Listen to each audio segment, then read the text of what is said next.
அப்புறம் விவசாய வேலைக்கு தான் போகிறோம். களை வெட்ட, பயிர் பிரிக்க, காடு தோட்ட வேலைக்கு தான் போகிறோம். வேறு வேலைக்கெல்லாம் போகல. வீட்டில் ஆடு மாடு எல்லாம் இருக்குது. நீங்கள் கொடுக்குற பொருளை தினம் அதை சமைச்சு சாப்பிட்றத நடம் ஆக்கி பிள்ளைங்களுக்கு டிஃபனில் வச்சு கொடுக்குறோம். வருமானம் பொழுதுனைக்கு 300 ரூபா, மத்தியானம் மட்டும் 200 ரூபா. இதெல்லாம் நம்ம செலவுக்கு வேணும்னா 10 நாளைக்கு 5 நாளைக்கு போனால் தான் நம்ம செலவுக்கு சம்பாதிக்கலாம். வீட்டில் இருந்தெல்லாம் ஒன்றும் செய்ய முடியாது. எல்லாம் விவசாய வேலை தான். வேலை இருந்தால் போகலாம், இல்லைன்னா வீட்டில் ஆடு மாடு இருக்குது, அதை பார்த்துக்கிட்டு வீட்டில் தான் இருக்கணும்.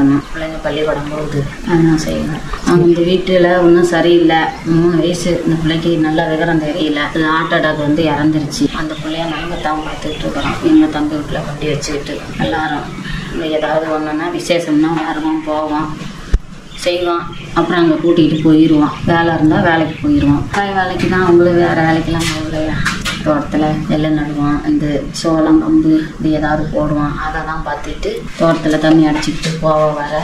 அதுதான் வேலை. வேறு வேலைக்கு போக மாட்டாங்க. பிள்ளைங்களை அந்தியில் காலையில் ஏற்றிட்டு போவாங்க, ஏற்றிட்டு வருவாங்க. அதுதான் வேலை. வயக்காடுலாம் இருக்குங்களா, தோட்டம் இருக்குங்களா?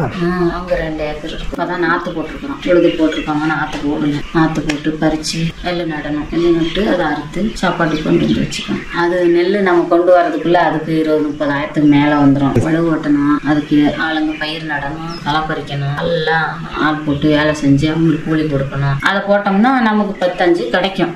அவங்களுக்கு பாதி போச்சுன்னா நமக்கு இப்போ 50,000னா ஆளுக்கு 25,000. அதில் கொஞ்சம் நமக்கு கிடைக்கும். விவசாய வேலை. என்ன நெல் போட போகிறீங்க? அச்சா பொன்னி, அம்மன் பொன்னி இதுதான் நடுவோம். அச்சா இதை வாங்கிட்டு வந்து வச்சுருக்கிறோம். நாற்று போட நெல் வந்துருச்சுன்னா எங்கே போய் கொடுப்பீங்க? சாப்பாட்டுக்கே எடுத்துக்குவாங்க.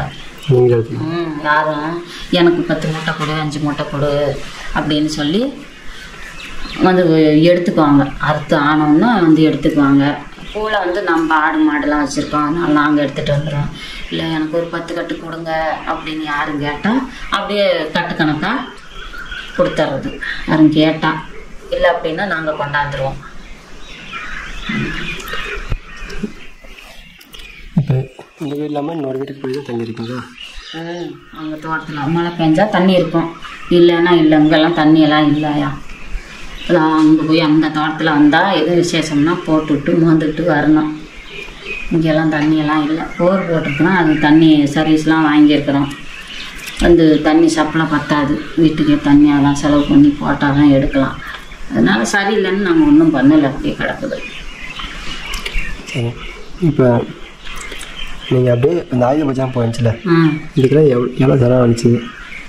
அது இப்போ 1000 ரூபா செலவுச்சுன்னா அதுக்கு எத்தனை நாள் வேலைக்கு போகணும்? அம்மா இறந்து போயிட்டாங்க. அந்த சாமி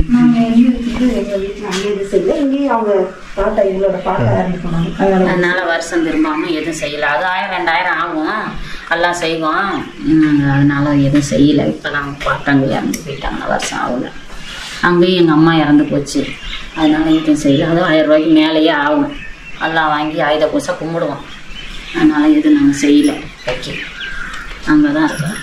உங்களோட குடும்ப சூழ்நிலை எப்படி போயிட்டுருக்கு? அதான் அப்படி வேலை வெட்டிக்கு போனால் தான் நம்ம பிள்ளைங்களை பார்த்துக்கலாம், எதுவும் வேணுங்கிறத வாங்கி கொடுக்கலாம், செய்யலாம். இல்லை அப்படின்னா அதை வேற எல்லாம் ஒன்றும் பண்ண முடியாது. வேலை வெட்டிக்கு போகணும். கொஞ்சம் கஷ்டமாக தான் இருக்குது. உதவி எவ்வளோ உதவியாக இருக்குது. நாங்கள் பொருள் கொடுக்கணும்னா இந்த கஷ்டத்தில் அது பரவாயில்ல, கொஞ்சம் உதவியாக இருக்குதுங்க. தசை இங்கே கொடுக்கறது பொருள் எங்களுக்கு, அதை கொஞ்சம் உதவி பண்ணிட்டு அப்புறம் இல்லாத வேணுங்கிறது பொருள் வாங்கிக்குவோம். நாங்கள் காசு போட்டு பின்னுக்கு வாங்கிக்குவோம் கடைக்கு. இப்போ நீங்கள் 1000-2000 ரூபாய்க்கு கொடுக்குறீங்கன்னா கொஞ்சம் இது அது கொஞ்சம் போட்டு வாங்கிக்குவோம். ஏதாவது வேற ஜாமான் காய்கறி சந்தைக்கெல்லாம் போனால் வாரம் 500 ரூபா ஆகும்.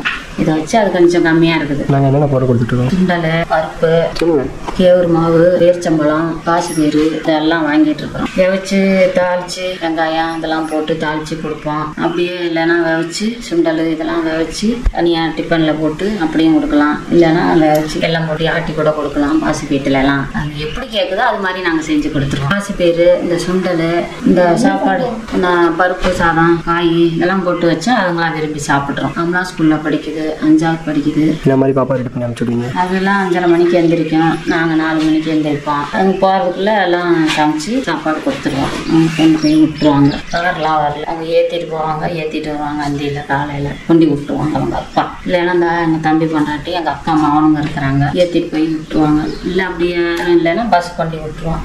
பஸ்ஸில் போயிருங்க. 4வது மைலில் கொண்டு விடுவோம். ஏதோ ஒரு நேரம் ஆள் இல்லைன்னா அப்படி கொண்டு விட்டுறது. இல்லை அப்படின்னா எங்கள் தம்பிங்க 2 பேர் இருக்கிறாங்க, ஏற்றிட்டு வந்துடுவாங்க. எங்கள் நச்சை எங்கள் வீட்டில் போயிட்டாங்கன்னா அங்கே எங்கள் தம்பிக்கிட்ட போயிட்டாங்க, மெட்ராஸில் இருக்கிறாங்க.